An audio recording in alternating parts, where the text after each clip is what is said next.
I hope this visual provides some perspective on how school AI can not only enhance learning outcomes, but completely transform the role of assessment. I work primarily with secondary educators, and that means in my district, most secondary teachers have 150 to 180 students on their rosters. And what you see below is an example of a typical assessment designed for middle or high students studying the U.S. entry into World War II. In my opinion, this multiple choice assessment is strong, and the questions are brilliantly crafted to measure learning across the spectrum of Bloom's taxonomy. But when we look closely, the assessment reveals 7 questions at the lower levels of Bloom's. And this assessment primarily asks students to recall facts or details and requires minimal cognitive demand. These questions require students to go beyond understanding of facts. 3 of them do, like number 7, for example. In question 7, students move slightly into the application domain in order to understand the significance of the Lend-Lease Act in the context of the U.S. support for allies before entering the war. When we look at Webb's depth of knowledge, a total of 8 questions reside in levels 1 and 2. This is a common assessment at the secondary level because it does an adequate job of covering specific learning targets, and the assessment can be evaluated and scored digitally, which represents a huge layer of convenience for the teacher.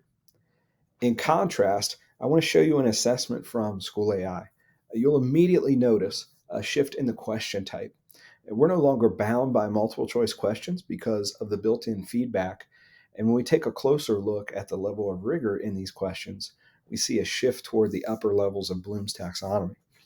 A total of 6 questions represent the top 2 levels of Bloom's. And let's look at question 7 on this assessment. This requires students to synthesize knowledge and creatively think of alternative historical strategies. Question 7 also represents a DOK level 4 question, requiring extensive thinking and transfer of knowledge. None of the questions in this assessment represent recall or regurgitation of facts. In conclusion, what we're seeing here very much represents the limitations of assessment when relying on a computer to evaluate and grade for us. Now, don't take that the wrong way. And as I said, middle, high, and high teachers in my district have 150 plus students, and they don't have the time or energy to evaluate responses at the higher levels of Bloom's.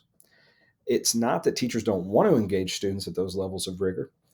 It's just very difficult and inconvenient. And my hope is that customizable chatbots like SchoolAI can become a critical instrument for teachers to continue to promote critical thinking through experiences that exercise higher cognitive demand. I think we're entering a frontier where the possibilities to develop these skills in students are beginning to skyrocket. What a fascinating thought when just a year ago it seemed as though the appearance of AI in education may result in less thinking in the classroom.